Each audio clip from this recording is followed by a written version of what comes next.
For over 30 years, we've had the privilege to live and work in this great community. Kerrigan, Estes, Rankin, McLeod, and Thompson, representing accident victims across Northwest Florida.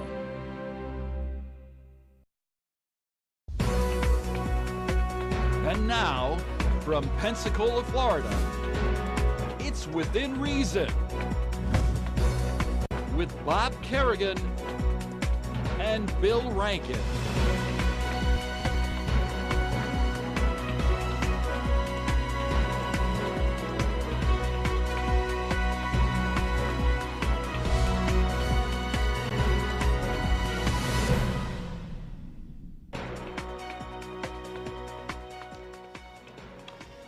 Welcome to Within Reason. Bob Kerrigan and Bill Rankin. And we're with you tonight to talk about a number of things. Bill's got all kinds of interesting We say this every week, but this week we really mean it. We've really got a lot of good stuff. We have some good stuff, yeah. Well, let's go on something we hadn't even talked about starting with, just quickly. And that's the idea that the University of West Florida is going to, is in discussions to buy a golf course. Now, golf courses are losing money all over the country. Golf courses are in trouble. The better golf courses in our area were taken over by a management company. I know because I play in all of them. Okay. Well, the Moors is apparently somebody's watering it and maintaining it, and there's no golf. Well, that's so somebody's losing a lot of money on the Moors. Jimmy Lee owns that, and he's got a big investment, and it just didn't produce, and so he's keeping it up, hoping eventually to sell it. But here's the point. You have a university whose mission is education, and this creates so much public distrust of universities when they engage in activities that have nothing to do with their education mission. Now, the argument is, and there's an op-ed piece by somebody who's involved with as a volunteer or something for the university, who says what a sweetheart deal it is. It's a win-win deal. Well, first of all, business people wouldn't say it was a win-win deal till they saw the business plan. Right. What's the business plan? I mean, what's it going to cost the taxpayers? What's it going to cost? And who's getting the cash? And supposedly, well, the students can go out there and help run it. Well, why does the university have to own it for that? Because if you've got a bunch of educated interns, say, well, I'll let these young people work for you for free. Right. That's not a hard sell. And how can you have a stable golf course? You know, Florida State's had one forever. It's called Seminole, I think, is a course that they've had forever, and it's operated as a business, okay? But they've owned it from the beginning of time. I don't know, and maybe someone has an example, of any university in the country that's going out and buying a golf course. We have 1,600 acres on this campus. 1,600 acres. Build your own golf course, okay? Well, I don't know. Building a golf, I mean, it may be... Depends on the numbers. It depends on the numbers. Building a golf course may be a lot more expensive than just buying scenic hills. It might be, but if you're going to be in the golf course business, you surely ought to consider, do we build our own, or do we buy one adjacent to the university? But again, I think... Is it the best use of money? Or maybe they've got some way worked out that...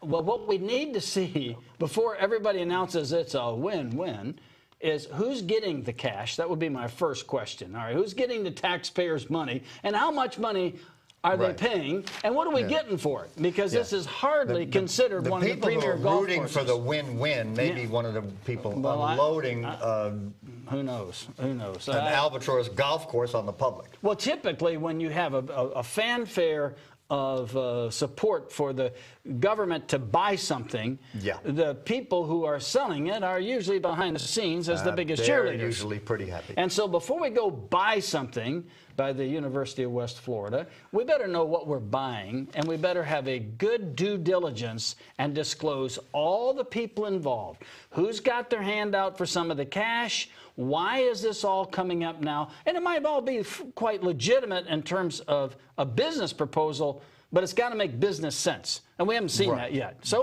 maybe we will see it. I hope so. And like a lot of public expenditures, you know, is there anybody else willing to pay for this? Exactly. And if they are, what are they willing to pay? And is the public paying a lot more than the free market value?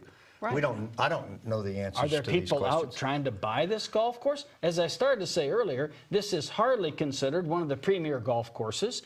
It's surrounded by residential structures. It's in the middle of a residential neighborhood that's adjacent to the university. But again, How do people come up with these kinds of ideas? Well, usually it's because the person selling it is fueling the interest to buy it. Now, if they said, we will give you the golf course, give to the University of West Florida, I'd still want to say, well, wait just a second. Yeah. These things cost about $1 million a year to maintain. How are we going to come out of that? And it's like, well, maybe we don't even want the darn golf course. Yeah. And if they're talking about... There's some assets that you'd rather not have. You'd rather not have. So if we're talking about buying the golf course, we need to see a whole lot more before we announce a win-win about anything. All right, let me go to one other thing locally, and then we're going to go to our national story. Yeah, this is a fascinating local story. Right. Here was the story. This was in Friday's paper. Republican Representative Jeff Miller has suspended his Twitter account following this disclosure that a staff member used it to seek opinions on the widely discredited allegation that President Barack Obama was not born in the United States.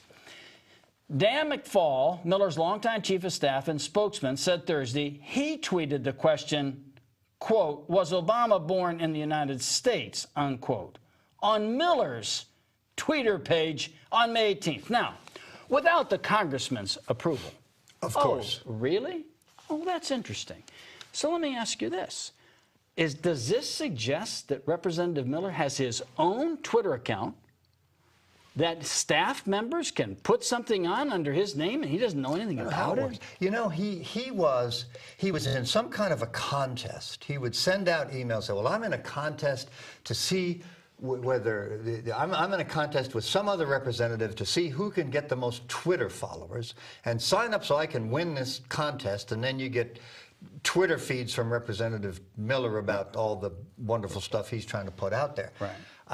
You got to assume that every cost to this has something to do with taxpayers paying for it. Well, I would think it would, but certainly staff time. Okay. First of all, how many stupid things, if let's say you were trying your best, regardless of what you're supposed to do with your Twitter account, to take down Obama and help Romney, the worst thing you can do is get back into this birther nonsense. Of course. It's terrible. I mean, you've got great criticisms of President Obama just sitting out there like a T-ball on the tee, and to bring up the birther thing, it's just stupid. It's you know, the only one bringing up birther stuff is Trump, and Trump doesn't care what nonsense he has to say. As long as the camera's pointed his way, he's happy. He doesn't care how stupid he has to be to get it that way. When McFall said, I take complete responsibility, I would like to have heard the person who owns the account saying, I take complete responsibility. It's my account. But somehow, he hasn't been quoted. He can't be located. He can't respond. No one can talk to him. So we have a newspaper reporter, Shannon Nickinson, who's a new reporter, that they are quite pleased to have her, by the way. So she says that she is, let me see where that story was. Here it is right here. It says, Jeff Miller's oops sees sunlight. Well, what happened was, well, let me back up for a second. If you really wanted to tweet something to get a survey understanding about, what about this question? Are you now unemployed looking for work? Okay, how about that? How many people respond to that? Maybe 80% of the people receiving the tweet would say, I am unemployed and I am looking for it. Or any other question of regional significance or interest. Are you not going to the Gulf of Mexico because of a fear of the oil? Yeah. That'd be a good question. Well, this is kind of a rhetorical question. It is a rhetorical question. Raising the suggestion. Of course. Said, well, I didn't say he wasn't born in this country. I was just checking. It was designed to feed all of the Miller followers who they suspected, 90% of which would say they don't believe the President of the United States was born in Hawaii. They don't believe it. Now, so when McFall said, I take complete responsibility, this is, if I can make this slight on the Republicans, is pretty typical of a Republican's way of taking responsibility, in my opinion. It's like this. I take complete responsibility. So she called him to discuss the level of that responsibility. Oh, good. Like questions like, who else has access to the account? Right. Did you discuss it with any other staff member? How many people responded? Why did you take it up? Does the congressman have anything to do with it? Because if you read these tweets, it's direct from the congressman from his heart. Oh, and now we find out, well, not exactly, because there's somebody else doing it and he doesn't. Well, here's the Mr. Responsibility response. I'm not going to discuss it. I'm not. So that's my cut at the Republic. I'm not discussing why I'm responsible. Well, wait just a second. When you say I'm responsible, you mean like what happened? You didn't even run it by the congressman? You didn't say, Congressman, wouldn't this be a neat idea to raise that discredited old birther issue? Yes. And see how many people in our district are really stupid. And in this district, it could be a high number. It could be a lot. It could be a high number. Okay, what do you got? Oh, yeah, I got lots of good stuff. First, I'm going to start with some questions. Oh, we ought to probably start with merit retention, because that's a state issue. Yeah. And it's an issue. This is and some of this is just so typical of the Florida bar, so typical of the do-gooders and the nannies who want to do good with other people's time and money. Merit retention is another name for the way appellate judges are dealt with by the voters. And for the last 40 years, we've had a system where nowhere is it labeled merit retention. On the ballot, it says, should Justice or Judge so-and-so be returned to office? I think that's pretty much literally what it says. Well, the bar, the organized lawyers, which we all have to be members of, which has been quiescent for 40 years, while every judge, good, bad, or indifferent, and they're not all great, has been retained in office, is suddenly really interested in how dumb the people are and how they're going to straighten out the people, because now that 3 Supreme Court justices are being attacked by... Not yet. Well, they will be. They will be. Alleged corporate interest groups. First of all, Bob and I want to point out immediately... Can I say this before you go any further?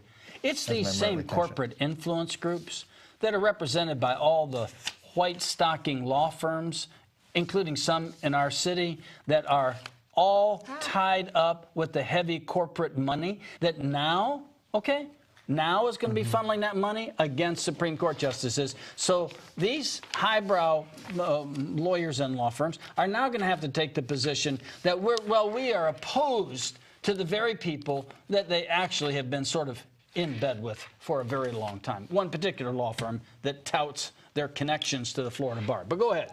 Okay. It's Justice Lewis, Justice Quince, and Justice Pariente. Yeah. And you and I, because we've talked about it before, we think they ought to be retained. There are 3. And a lot of people skip this on they're thoughtful justices. You might not like the way they rule all the time, but we are strongly in favor of their retention. Just check that they ought to be returned off. They shouldn't be kicked out by this interest group. However, all of a sudden, the bar had one of the justices in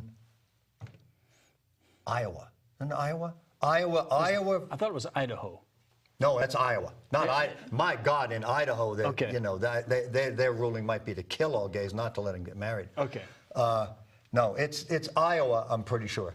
And they found in their constitution a right to gay marriage, and people didn't like that, and voted all of them out of office that could be voted out of office. Well, one of those justices came and talked to the Florida bar about how awful it was that the people decided to throw these people out, and how dumb all the people were for doing this, because they don't understand the role of judges.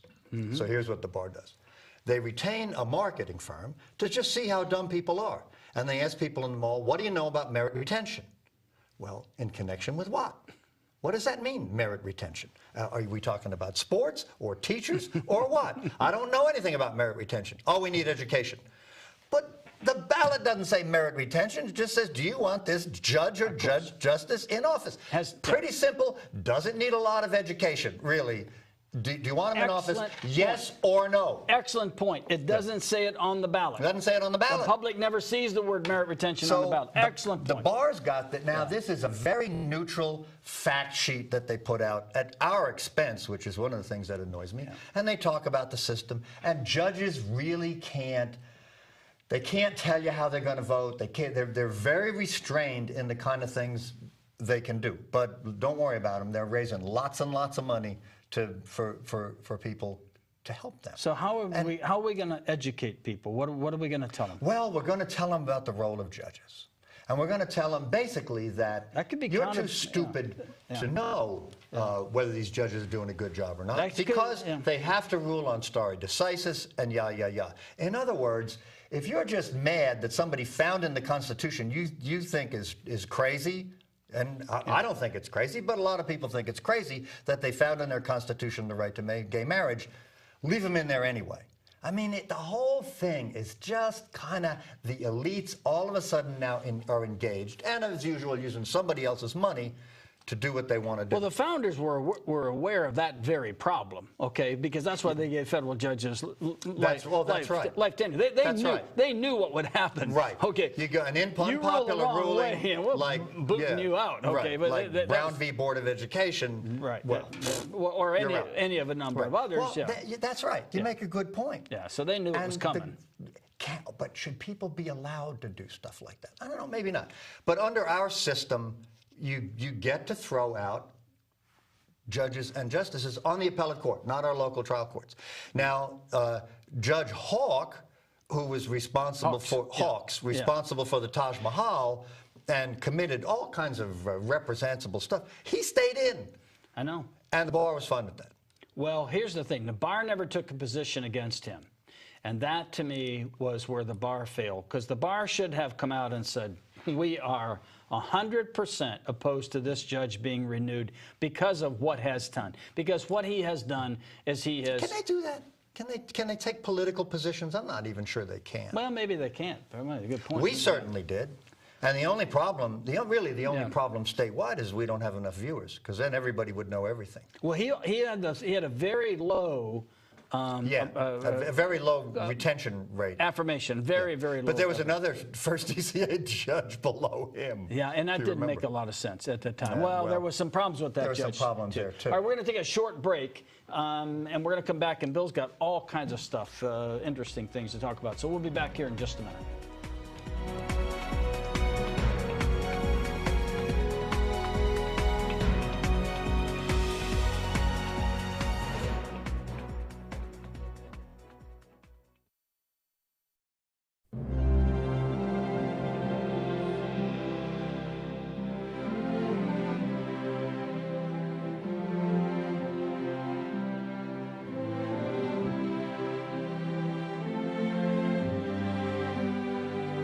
For over 30 years, we've had the privilege to live and work in this great community.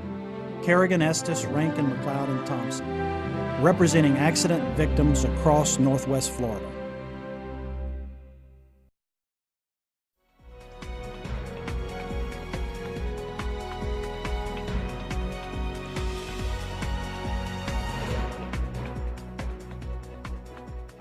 All right, we're back within reason, Bob and Bill. Thank you for your calls, emails, suggestions, and Bill. I haven't told you. We had people who want the books. Oh, good. They left it on my voicemail, and I was mad at you, and so I didn't tell you. But now I feel bad about that, so now I'm going to tell you. Well, good. Yeah. So this refers back to the last time we were on, when I had some including the book "Throw Them All Out" by Peter Schweitzer. Everybody wants to throw them all out. That's a great book. They want that throw them all out. Well, the runners-up will get some other books. Yeah, I'm sure they will. Well, I only got one so book. we did have some nice responses to that. Okay. Now, you usually show up here with some questions that were really dutifully rehearsed by reading one page of Harper's, but I have some questions for you. This is, regarding our federal government. Is there still a car czar in the Obama administration? Yes. Well, of course, there wouldn't be any reason for asking the question. Why would you ask the question? Otherwise. Yes, there is. There is still a car czar, despite all the wonderful successes they're touting. And, well, keep this in mind. Our folks, saved the auto industry. You don't want to give us any credit for it. Nonsense. It's like, oh, well, if we'd have bankrupted everybody, it would have been a lot better. No. Look at, you know what?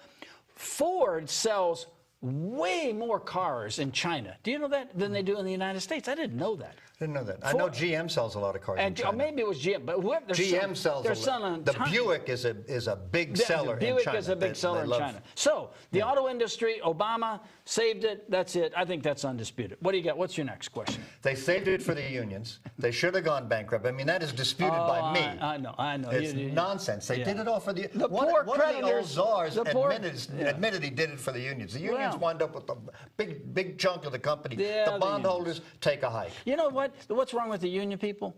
They actually make the cars.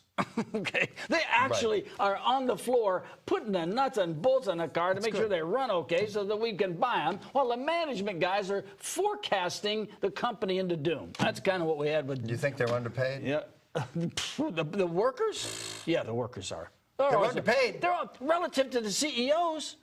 Okay, relative to the CEOs, they're underpaid. Guys, one of the problems with you always Detroit want to look at the workers independently. The legacy they make costs. $28 an hour. They make way more than that. Whatever they make, and they said, yeah, but you never want to discuss the disparate pay. All right, we'll discuss of that. Management. CEO pay is a scandal in this country. They get paid way too much. It doesn't mean the workers get paid properly or the unions haven't screwed everybody with all these legacy costs. But this is a different subject. All right, Here so we are. everybody's screwing everybody. I guess. You might be surprised to know there's still a cars are. Jay Williams is the director of Office of Recovery for Auto Communities and Workers. I'm happy we have a man Just like sounds that. like one of the I'm happy we have a person like that. Okay. What if we and didn't? he works with the Office of Recovery, and this comes off their website. Yeah. The Office of Recovery for, you didn't know this existed, I didn't either, for Auto Communities and Workers, with the leadership of Labor Secretary Hilda Solis, for beauty, and National Economic Council Director Gene Sperling, works with federal agencies to address issues of special importance to automotive communities and workers. Just a mouthful of bureaucrat speak, which, you want to sum this up? Wasting money. Well, let me just make this quick observation, okay? If your people were in office, they would gut the unions, just like your Walker boy did. They would gut the unions. We're going to get to Walker, gutting the unions. Do away with them. I mean, they would do everything they could to disenfranchise? We'll get to that. I have is there a actual word facts. disembowel? I'm trying to disembowel. Disembowel. You think they're going to disembowel them? Yeah, the whole union. That's what the Democrats do. Yeah. A war. The guy running against Walker said we're having a war on the middle class. He says to the union, to the public sector unions, pay a couple of percentage toward your pension. God damn it! It's a war. How about paying a little toward your health care? What? Now, he does want to get rid of mandatory union dues. I think he's right about that, and that really freaks him out. Well, your people are bringing in about, what, $60 million to make sure he stays in office. They're going to buy it, okay? They're going to buy him back in office. The unions, those... They'll have any money. They spent a fortune. They went crazy they have a total and spent a fortune. They have a total of $4 million committed to this guy's campaign that Walker's going to They've got win. all these... Walker's has a ton of money. Has-been liberal Yahoo. Well, Walker has... Yeah, he's got all the fat cat money. He's got some of my money. I think it's an outrage. Yeah. Walker wants to get him to pay a little bit. It's a war. It's terrible. What? You're ruining the middle class. That's nonsense. The unions do not represent the middle class. Oh, they certainly do. Who do you think they are? They don't represent the management.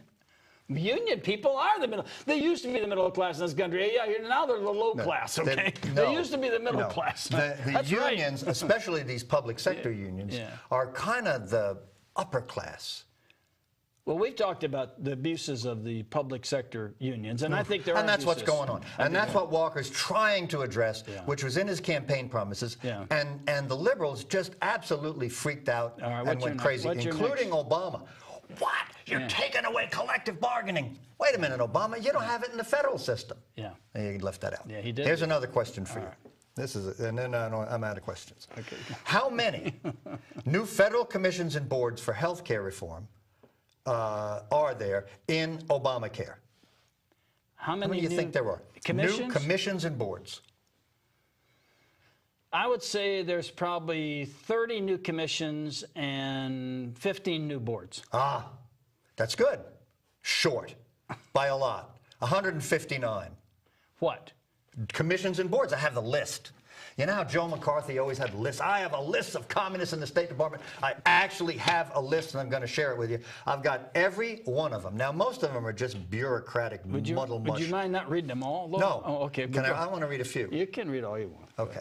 Because you would think, first of all, you think all these boards are a way to get a lot of efficiency and savings in taxpayer money? So. Probably not. I don't think so. But can I ask you this while you read this? When we finish all this, read a few. Yeah, but when we finish, just tell me what the Republican plan is to handle the health care problem in this country. We have 46 million people with no insurance. But go ahead. Throw down the Trump card. Yeah, the Republicans don't have a plan. We're in a mess. But Obamacare is worse than nothing. Obamacare is a politicized disaster, plus being unconstitutional, which hasn't bothered Bob to date. Well, maybe a little bit. All right. But what bothers me are all the exemptions. All of the the unions get exempt from all of Nancy. A lot of people. If you're a friend of Obama, you're exempt and Nancy from that. Pelosi. I mean, it was terrible. It's a scandal. It's all politicized. All right.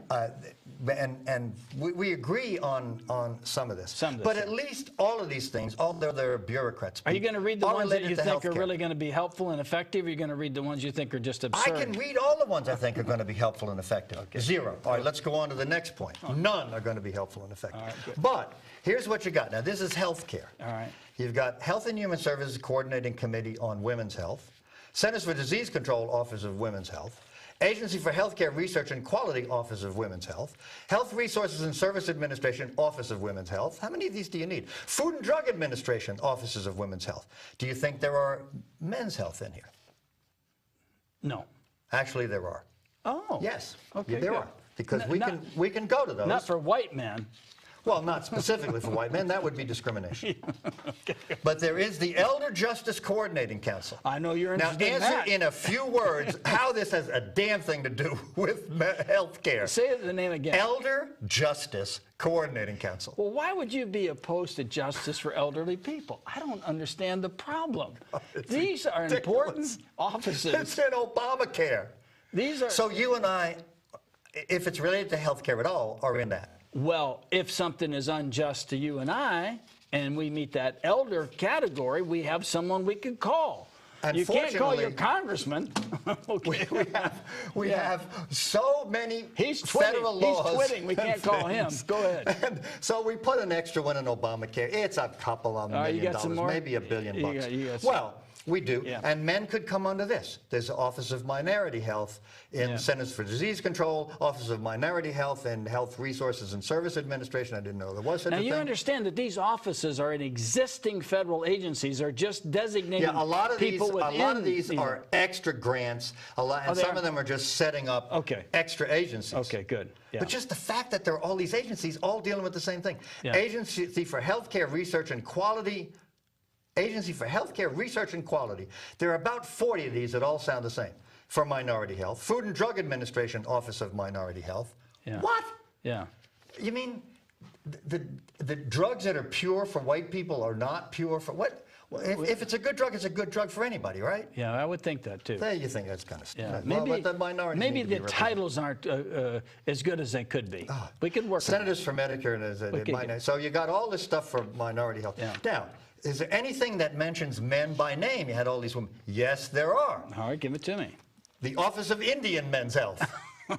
See, Indians have different circulatory systems. Is this Indians, or are these American they're politically incorrect here. They should have said Native Americans. Native Americans. But it's the Office of Indians Men's Health. We stole the country from them, but we're not going to give them health care. Is that the plan? That's the Republican plan. Let's give them health care. Why do we have a separate office? Don't we have a different number of teeth?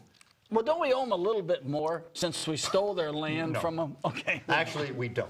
You're a citizen in this country. That stealing went on a long time ago. And all the federal, the Bureau of Indian Affairs is keeping them poor, for sure, at great cost. Well, they got casinos, though. We're trying to help them. This is health care. The Indian Health Service Program for treatment of domestic violence and sexual abuse. Oh, there's a lot of that. That's health care. There's a lot of that. Yeah. It's in the health. There's an extra organization. Yeah. But now here's something that we all can get behind. Yeah. The Indian Youth Life Skills Demonstration Project. What the hell does that mean? It means they're going to have life skills. And they're going to be demonstrated. What are life skills? It's very obvious to me what that is. How to breathe? No, life skills, like how to get jobs and stuff, you know? So they can get them off the reservation, I guess. I mean, these seem to be Let's go out and figure out how many programs are unsuccessfully trying to get the Indians off the reservation.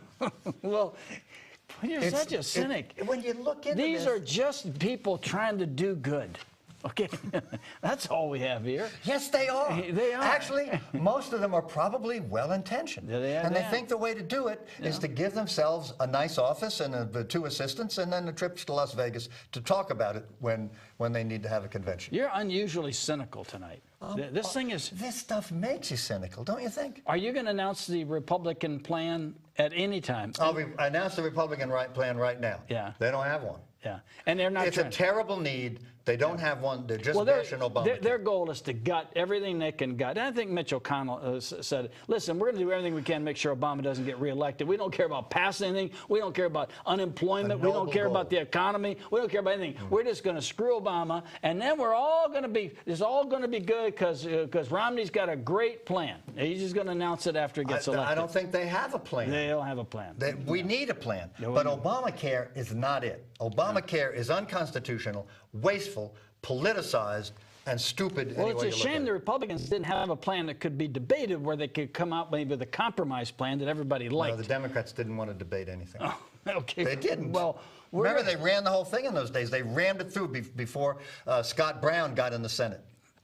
They didn't. That's exactly what they did. You couldn't ram anything through. They got that by their toenail hang on. That thing almost didn't get passed. They had to pull in a lot of favors. They had to do a lot of bribing to get that done. Remember the Cornhusker kickback and the Louisiana Purchase and all of that. God, awful stuff. Well, it's politics and it's unpleasant. All right, we're going to have more good, exciting things to talk about when we come back. Do you have anything else more positive and uplifting that you can bring? Well, good. I got Scott Walker. We'll talk about, Scott Walker, and they're buying him back in office. We'll be back here in just a minute with Within Reason.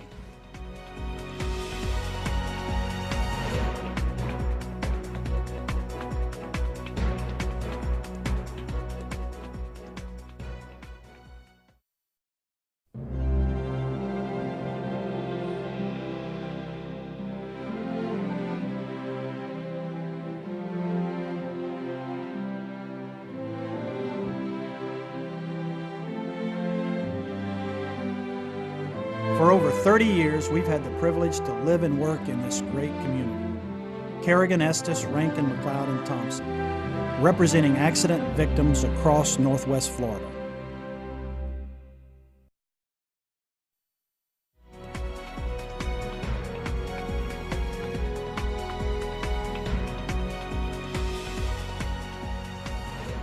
Okay, we're back, and I'm pleased to announce one of the offices. Reading from the list of 159 new offices and commissions. And I did this without really any preparation. It's just obvious to me certain of these offices will appeal to the Republicans. And here's one dear to your folks' heart. Good. The Program for Advanced Determination of Tax Credit Eligibility. Oh my God. Just that one sentence encapsulates almost everything that's wrong with the federal government. I read it. It's loony. For an advanced determination of tax credit eligibility. That's an office that does that. I mean, like 18 or 20 people around there saying, "Oh, they'll give you an advanced view of your tax credit." We're going to have punitive regulations and taxes, and then we're going to have offices that'll let you out of it. I'm not saying Obamacare is the best plan. I'm saying it was a plan. What a concession. It was a plan. It is a plan. Effort to insure 46 million people. I made this point, so I'll quote myself on this. I made this point in another broadcast, which was this. You've got Medicare for old people like us, okay? You've got Medicaid for disabled people and women with the children and that sort of thing, and they need whatever the eligibility in Florida. I think it's about 1.3 million or something of people. Then, so who's not insured? The working middle class is not insured. The very people we want to keep healthy and keep them working and keep them happy, that's the group that's not insured. All the old people, they get it from Medicare. Okay, they're fine. All the disabled people, they get it from Medicaid. We don't have it for the people who need it the most. And that's heartbreaking, I think. It is heartbreaking. I agree with you completely. Every day in our business, because we generally see people who are injured, out of work, lower socioeconomic group, one paycheck away from disaster. We get calls, they're going to kick me out of my house, seize my car. What country in the world requires you to have a yard sale to get money for somebody who's got leukemia or China. who needs a maybe, but they can't sell anything, and the yard sale in China would be a pot. Well, I mean, this country we got a lot of stuff to sell in the yard sale. But I mean, and then you go into the 7-Eleven and they have a canister that so-and-so is going to have an operation. It's like, what? You don't have enough. We don't have enough money. I mean, all the time people are turned down for surgery. I agree with you. It's heartbreaking. I mean, you know, completely. It's heartbreaking. We talk to people who are working. They're just not great jobs, and they don't get health care. And they work hard. And then they Two jobs. Then they get injured, and they are totally screwed. They're done. And then the insurance companies can hardly wait to make sure they get screwed. Okay, that's their primary mission in life: return high dividends for the stockholders and screw the people with claims. It's okay. Right. It's a business. We understand it. I understand insurance is a business, but it's a brutal, unfair business that depends on dragging things out so that the person with the claim gets so vulnerable, and they have to do it, that they settle for a fraction of what the case is worth. We deal with that, what, daily? We deal with it daily. Let me tell you a story. This is a story from either last week or the week before last. The family not too far from here, and there's an 11-year-old kid and some other kids in the family, and they're wrestling around their horseplay, and the kid dislocates his great toe. But they're not on Medicaid, and they don't have health insurance, and they go to a hospital. And, you know, they probably don't look like Ozzie and Harriet. They're probably not all that well dressed, and you know, they don't have a lot of money. And so they hear the nurse whispering to the doctor, that doesn't look like a dislocation. It looks like a deformity. So they not only not get treatment, they get humiliated. The doctor says, it's not an emergency. I don't have to treat you because you don't have insurance. Go away. Now, they've got a kid with a dislocated toe, and he's crying and he's hurting. So they go to another hospital. This doctor says, well, that's a dislocated toe, puts it back together, and everything's fine. But not only do they get turned down, they get humiliated. Yeah. It's terrible. It sounds like an emergency to me, and it's one of the bad things that happens in our system. I agree with you. The system needs total reform. Well, hopefully. We need single payer.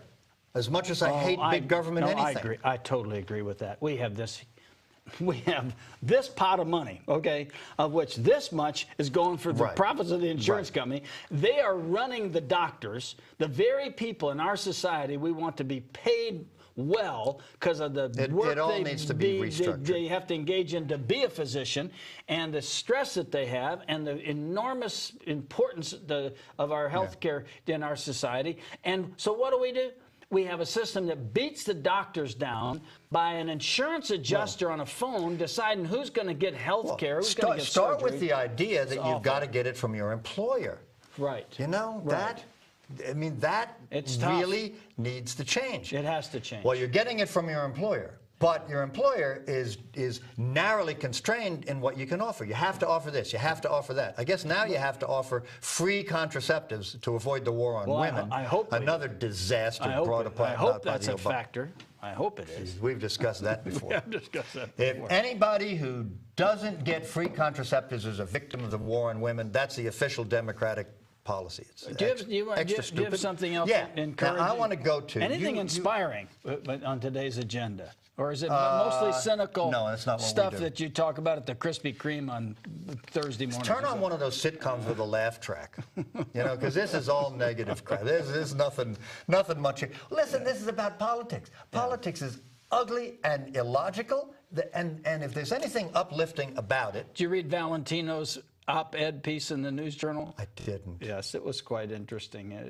He's just a decent guy trying to do good for people. And they wrote this ugly editorial about him.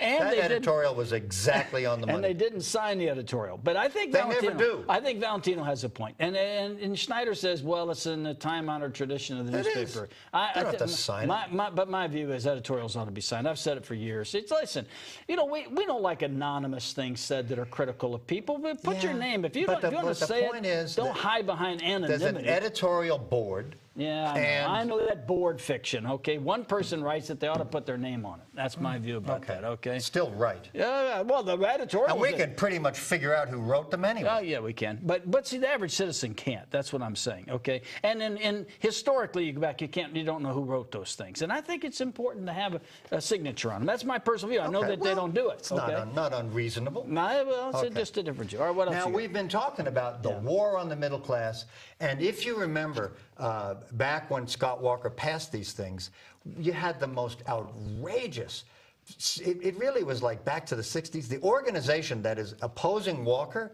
it actually looks like a throwback to the old Weathermen days. It's a clenched fist with a little red star on it. I swear to God. I mean, and I think what it is all these yuppies. There was a guy around here when they started the Occupy protest, a businessman, who thought it would be cool to go back to the old days because he's an older guy, you know, back in the 60s when he was a hippie. Probably completely stoned and didn't realize that Che Guevara was a thug. So he shows up out here in his Che Guevara shirt. I told you, I have a Che Guevara shirt. I have the shirt, okay? It was a personal gift to me from my friends in Cuba, okay? So that's, I have the shirt. I mean, I'm proud of that shirt. You're proud of the shirt? I like Che. I like Che. I like what he stands for, okay? I mean, what? I like what he Murder? No, he liked to travel. I liked him. He was an interesting guy. He went around looking for rebellion, okay? And he Che Guevara's this nice-looking guy in a beret, and all the stoners, that's all they need to know. That's it. Revolutionary power to the people. So we're back to the Walker people. Back to Walker. You're trying to say they're kind of Che Guevara type people or what? Totally freaked out. This is a war on the middle class, and the Democrats and the unions went really totally nuts. This is what Walker has done to them. He wants the government workers to pay 5.8% of their paychecks toward pensions. The private sector pays a lot more. And 12.6% of their health care insurance premiums. That's not 12.6% of their pay. Whatever their premiums are, pay 12.6% of that. Now, our employees, by and large, pay a much bigger percentage than that toward their health care. But this is the source of total freak-out, screaming outrage by the lefties. Doom and gloom. But here's what's happened. Property taxes have gone down. Wisconsin moved up, you know, and the business magazines rate states to do business, more attractive to business. Can you tell me, is this from a Wall Street Journal op-ed piece you're getting this from? Because probably. It's a source of truth. But there's some number problems with that. I mean, Wisconsin's had the slowest growth rate. There's some other things going on out there. Okay, and you think that growth rate's going to speed up when unions get to run things and suck up all the money in pensions? Well, not likely. I think that's a false dilemma. But go ahead. Public sector pensions are ruining everything. In San Jose, a growing city, they're cutting down on employees, they're cutting down on parts. See, you know where you make headway on these arguments is you pick things that I basically agree with. All right, let me pick this. Pensacola. Well, I'm saying you pick things I basically agree with, that there are huge problems with these public pensions, huge problems. City Police Department, the fire guys, they pay 11%, I think. The City Police Department, we've discussed they this pay before. 0.5%. They don't want to pay anymore, and they want the same deal they've always had. Pensacola is an example of public sector pension plans being ruinous. Walker wants to do a little something about it. And it's just a cause for craziness. He may be right. He's going to win. I think trying to remove him from office was a stupid thing to do. You wait till he's up for re-election, you form whatever you're going to form, you go after him. But to try to get a recall, first of all, the average person doesn't like the idea of a recall anyway. They don't like that. It's offensive unless there's to a crime. Right. I mean, it's in there because people just philosophically take off and leave the country and don't do their job at all, or commit a crime, or commit a embezzlement or something, or run off like the guy in South Carolina who claimed he was on a mission trip. He deserved the boot. Laid up in to Argentina. I mean, that's a possible basis for it. Not this, not just a disagreement with his proposals in terms of employee participation. Well, let me go to. Are you finished with Walker? Because I was going to. I'm finished with Walker. Let's go to Bloomberg. Oh, I love Mayor Bloomberg. Wow, they came out and said It's the craziest thing. This is almost uniform that these actuaries use 8% for a projected rate of return, which is... Oh, I thought you were going to talk about the big drinks. Well, we'll get to the big drinks. So, yeah, but the 8% returns, yeah, well, I knew you were waiting for I love that. I know you were waiting for the big drinks because you want everybody to consume lots of sugar and just get enormous... I want people to do whatever the hell they want without Bloomberg interfering. So anyway, so Bloomberg says... When in the New York pension, I think it's $1.3 billion or something to drop it from 8 they are to generous to union members. 8 to 7. So what Bloomberg says was, forget 7. That is a huge overstatement of projected returns in the future. It needs to be down to at least to 6 or 5.5.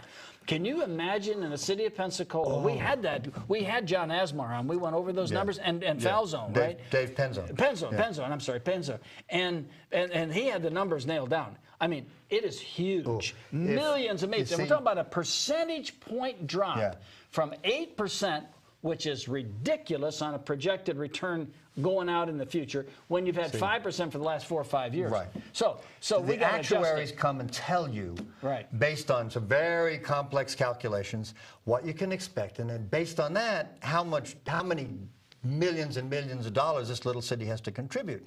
Well, if you lower the rate of return, then they got to contribute more. If we go down a percentage point, I don't think we'll have any parks left. We'll just have to take all the money and give it to the public sector pensions. And right now we're giving them more than all the ad valorem tax revenues we receive. All the city tax revenues that we receive, we pay more than that amount into the city pension funds. Now that's not the current employees' health plans and salaries. That's just pensions. And it's crazy. I believe that the mayor's got the courage to do something about it. He's trying to do something about it, but I can tell you these unions are locked down, and the worst ones locked down are the PBA guys. Okay, I mean they're not giving up a nickel. They'll fight you. They'll fight you for 52 cents. All right? Police and firemen have always had this going for them. There are heroes. There are saviors, and they have difficult jobs, and they're in danger all the time, and they ought to get good pay and good benefits. No question. But this is crazy. No question they ought to get it. Absolutely. To the point, though, that you ought to consider either eliminating the city police department in its entirety, or cutting it in half, or something. Which all those things could be done. Well, if you want to leave the city police department, what you're going to have to do is something very drastic to the pension. You're going to have to, because there's not enough Otherwise, money. you project it out, and we're going to talk in the next couple of weeks about the possible boondoggle, in my view, of building this ballpark in terms of the fiscal impact on the city and what it's going to mean to the CRA and to the city of Pensacola. We'll talk about that in the future. But we're going to take a short break now, and our last break, and then we'll come right back to finish this up today. Can we talk about the big gulp? And the big gulp. We'll be back with the big gulp.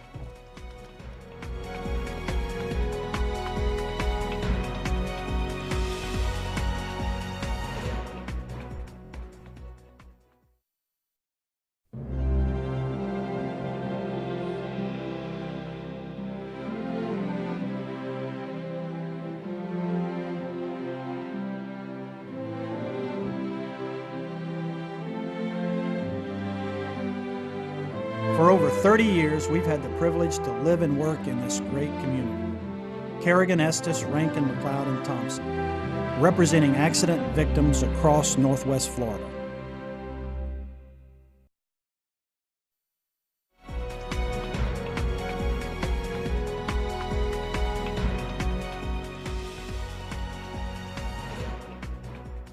Okay, we're back within reason. Now, the idea that we don't have the fairness doctrine anymore allows us to make these comments without allowing equal time for people to respond. I mean, that's just because there's so many avenues. For example, you can write a viewpoint. We talked about a viewpoint writer. You can have a blog. You can have a blog. You can call in. So don't complain to us that you want equal time to rebut anything that's said on this program. No, you had something. What did you have?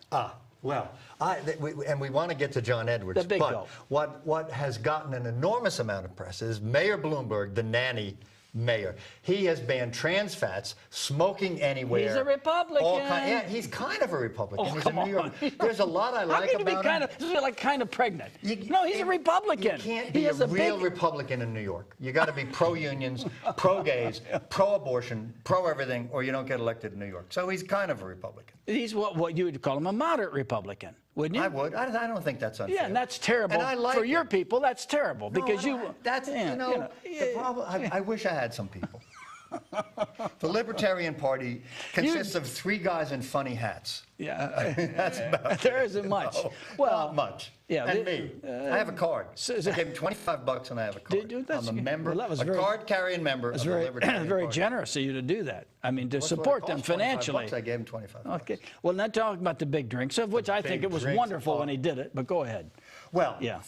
And the trans fats. This is typical. You find something that's a good idea. It would be probably a good idea if people who weren't already about 80 pounds overweight kind of limited their Cokes to about 12 ounces instead of 40 ounces or something. That'd probably be a good idea. It's probably not good for your health. Yeah. An aside, I hope we got time for this.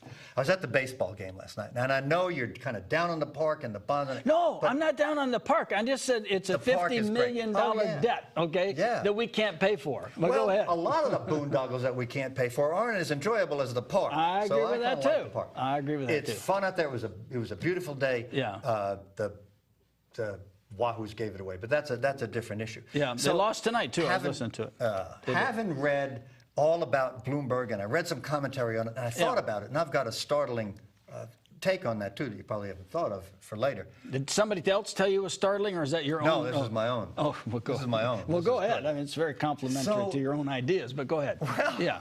You're not going to help me. No, I probably won't, but go ahead. So I started noticing the snacks. You know, we have a few overweight people in Pensacola. Yeah. There are people, and it was great fun. There were a lot of kids. Everybody was having a good time. It was a beautiful night. It really was the most positive. Good. And it's hard to find something negative, but I did, and I brought it back. And that is some of these people. Yeah. Whenever they finished one heart-clogging snack, they wouldn't wait till the end of the inning. They had to get up and get some more. Get up and get another one. Nachos There was and one stuff. lady near me who had to be maybe 80, 100 pounds overweight, and she's eating, I swear to God, cotton candy.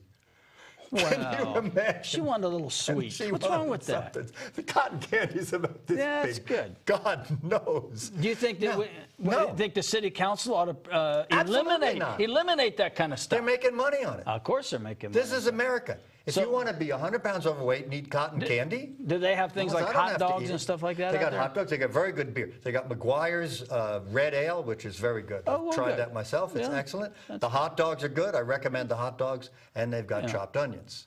So there's a lot to like about the park. Yeah, okay. So now we're back to Bloomberg. Now we're back to Bloomberg. Yeah. So Bloomberg thinks it's a bad idea for people to be getting, you could bathe your dog in these Can I cups. tell you what you've just done, by the way? What?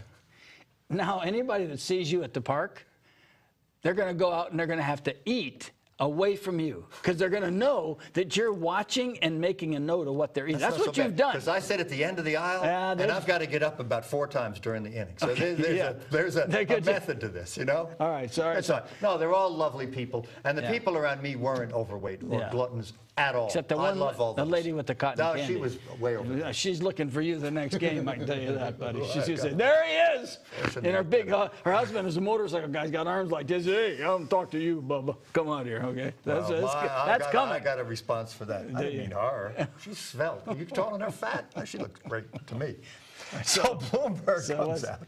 And based on nothing. Now, New York is the city of donuts, bagels, hot dogs, pizza, overeating of all kinds. So Mayor Bloomberg, based on nothing, it's highly unlikely to be effective, is going to spend a lot of time and effort banning drinks. Now, you can buy 4 16-ounce drinks, but anything over 16 ounces in a public venue, you can't do it. But you could buy a 16-ounce drink and refill it.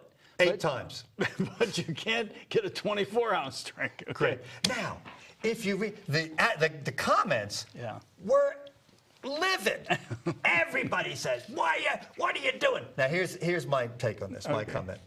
We talked about and New Yorkers are bad people to make angry. Boy, they don't suffer in silence. They don't. But we've talked about the National Defense Authorization Act, where anybody can be hauled off and locked up for life without a lawyer. Yeah. People are pretty good with that. Take away the big gulp, and they go nuts. What? I can only get 16 ounces? Then I got to go back and get another 16 ounces? Yeah. In order to get 100 ounces of soda in me in a game, I got to make 4 trips. That's terrible. No, it's about 6 trips. Actually, Well, your math's 6 not trips. too good, okay? Right. A little over 6 trips, but that's good, you know. But it's just crazy. Yeah. Now, so what? Yeah. And the so what is this. It makes people used to government interference. You know, the slippery slope isn't a rigid, deductive argument, but you just get used to spread your arms, assume this position, we're going to pat you down, you know, oh, you can't have that, you can't have toilets that flush too much, you can't have good showers, you can't have light bulbs, and we just gradually get accustomed to this. What's next? You know what pushes this? You ought to be happy about this, because every once in a while they go too far. Yeah. And this drink thing may cause everybody to start saying, and I'll tell you something else I don't like. They make me do this, and they're making me buy these light bulbs, and they're making me do this, and might be the best thing that happened. It's been a serious. Now, Mrs. Obama, I don't know who appointed her to this, is on a weight loss campaign, which is probably costing the taxpayers. She's setting an image. If Mrs. Obama goes to a school in Cincinnati, let's say, as opposed to you going to the school and giving the same speech, what do you think it costs the taxpayers? Oh, don't worry a few about million that. bucks. I don't worry about that. They have an expensive. And she's well-intentioned. She's a nice lady. She's really fit, so she's but a no, role really, model. I think she does help set a standard, a behavioral standard. Oh, that's a good point. The First Lady has a huge influence on young women, especially. And a First Lady who is very fit and stylish, and she probably does some good. She walks the walk, okay? Oh, yeah. She's not sitting there like Barbara Bush, very fit, looking like she just ate about 16 Whataburgers. What I object to is she could just look good without all the flights to Cincinnati at taxpayer expense to tell people that you shouldn't be too fat. I think we all know. I think you're frugal to a fault on that. But go ahead. What else you got? Yeah, well, they need to be more frugal. Okay, what else you got? We got about 2 minutes left. Do you have anything else? No, you want to talk. We got 2 minutes. We can do John Edwards. Oh, John Edwards, yeah. So the jury acquitted him on 1 count, hung up on the others. Most of the jurors, 9 of them, wanted to let him go because the government hadn't proved the case. Government shouldn't have prosecuted the case anyway. I think all of the naysayers are saying that now. They weren't saying it much before. We said it. Yeah, we did. They politicize everything. Isn't this the office of I know. something? There's a special office in the Justice Department. Pregnancy Integrity. Yeah, the office of so that's it. Governmental integrity. And then I think afterwards, when he gave his news conference, 2 interesting things happened afterwards. 2 jurors were being interviewed by the press, and they were in a hurry. They couldn't talk because they had to catch a plane to go to New York to be on the talk shows. Okay, then he gives a news account, and the heartbreaking thing to me was what it did to his wife, the whole thing that happened, and then her death. I mean, how can your heart not go out to, or their family and her for what this guy did, which was just despicable. But then he says how much he loves his new love baby. I was at the press conference. Probably does. Well, I know, but I mean, he waited till after he got acquitted before he offered that item, okay? Yeah. Then so he said... We agree. The prosecution, which no doubt cost the taxpayers another few million... A lot of money, none of that money went in his campaign account. I think what they did... couldn't prove it. They did it to say, the Democrats will prosecute the Democrats. Yeah. Even though it's stupid, okay? And it shouldn't have been done. But look, we're neutral, we're even-handed, we're doing this, and poor Don Siegelman, they still can't get any relief. That's terrible. For what they did to him in Alabama. Just awful what the Bushes did to him in Alabama. And that Karl Rove, that devious... Right. I agree with you. Don Siegelman got screwed and should get some relief. We've got too many federal crimes, too many federal prosecutions, too much federal everything. You and I agree with that. Good. And finally, we'll leave on this, that we both support a constitutional amendment that makes the federal judges subject to voter recall. Or affirmation. And we repeat our support for Justice Quince, Justice Perienti, and Justice Lewis. They should be retained. Amen. 100% vote to affirm those 3 justices. They're fine. And we believe that about all 7 of them, even the most conservative on the Supreme Court. Right. They're good human beings. They're honest. They're doing their job. People. We're wrapping this up tonight. Within reason, email, call us. Send us a telegram, whatever you want to do. Just don't come by. We're busy. We'll see you next week. Thanks.